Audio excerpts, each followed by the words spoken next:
Mga kaibigan, kilala niyo na ba ang CapCut app? It's a fantastic tool para sa lahat ng mga mahilig mag-edit ng videos. Sa CapCut, madali mong magagawa ang mga short videos na may special effects, text at music. Perfect ito para sa mga TikTok videos, Instagram stories at kahit anong social media post. Gusto mo bang gumawa ng slow motion effect? No problem! Gusto mo bang mag-add ng text sa video? Madali lang yan sa CapCut. At hindi lang yan, may mga pre-made templates din na pwede mong gamitin para mas mapadali ang iyong pag-edit.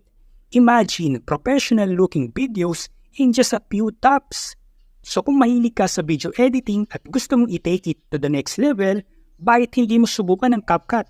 At kung interesado ka pang maging authorized CapCut creator, feel free to contact me. I'll be happy to help you on your journey. Sali na mga kaibigan!